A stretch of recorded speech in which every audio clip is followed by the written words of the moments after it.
Hello বন্ধুরা, সবাই কেমন আছো? আজকে আমি কাকে সঙ্গে নিয়ে সবজি কাটতে বসেছি দেখো। এই দেখো, আমি আজকে এত গরম না বন্ধুরা, বাইরে রান্নাঘরে আমি সবজি কাটতে পারছি না। তো সবজি সবকিছু নিয়ে আমি একদম ঘরে চলে এসেছি, ঠান্ডা ঠান্ডায় বসে সবজি কাটছি। আর এই যে আমার পার্টনার, আমার ছেলে বেটু বসে দেখছে যে আমি কোনটায় হাত দেব। আমি টমেটো খাবো, সরি হাত না মানে মুখ দেব। এই দেখো, এবার এবার শুরু করেছে, তোমাদের দেখাচ্ছি ক্যামেরাটা ঘুরিয়ে। দেখো, এই যে সবজির সব দেখেছে, ও এবার কোনটা খাবে ঠিক করছে। এবার আমার এই যে বাস্কেটটাকে কাটার চেষ্টায় আছে। বেটু, তোর এত সবজি দেখে তোর এই প্লাস্টিক কাটার ইচ্ছে হলো? না না, দেখ আমার বন্ধুরা কিন্তু তোকে দেখছে, ঠিক আছে? কি করছিস তুই? কত সবজি আছে সেটা খা। তা বন্ধুরা, আমি রান্নার জন্য সব সবজি কাটছি, তারপর রান্না বসাবো।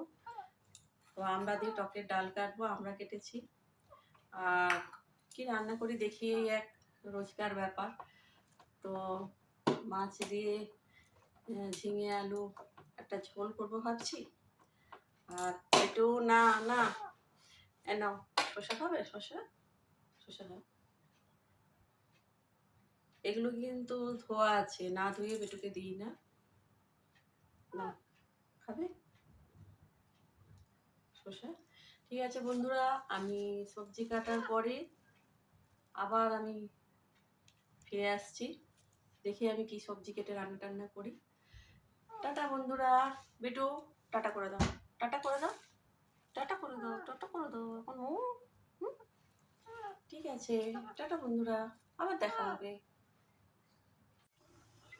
তো বন্ধুরা, আমরা দিয়ে যে টকের ডাল হচ্ছে, হয়ে এসছে, এটা নামাবো।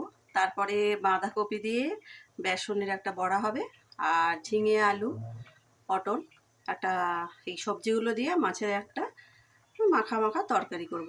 তো সব রান্নাগুলো করার পরে আমি ফিরে আসছি। তো অলরেডি আমার রান্না হয়ে গেল। দেখো, জিরে বাটা দিয়ে ঝিঙে আলু মাছ দিয়ে ঝোল, বাঁধাকপি পেঁয়াজ কুচি দিয়ে পকোড়া, আর আমড়ার ডাল। ডাল তো দেখাচ্ছিলাম আমি যখন কড়াই ফুটছিল। আর রোজকার যে ভাতটা থাকে, আমি আর ভাতটা দেখালাম না, ভাত রোজের আর কি ভাতটা দেখাবো। তো আজকে আমাদের দুপুরের মেনু এগুলোই হয়েছে বন্ধুরা। তো কেমন হয়েছে তোমরা জানিও, কমেন্ট করো। টাটা।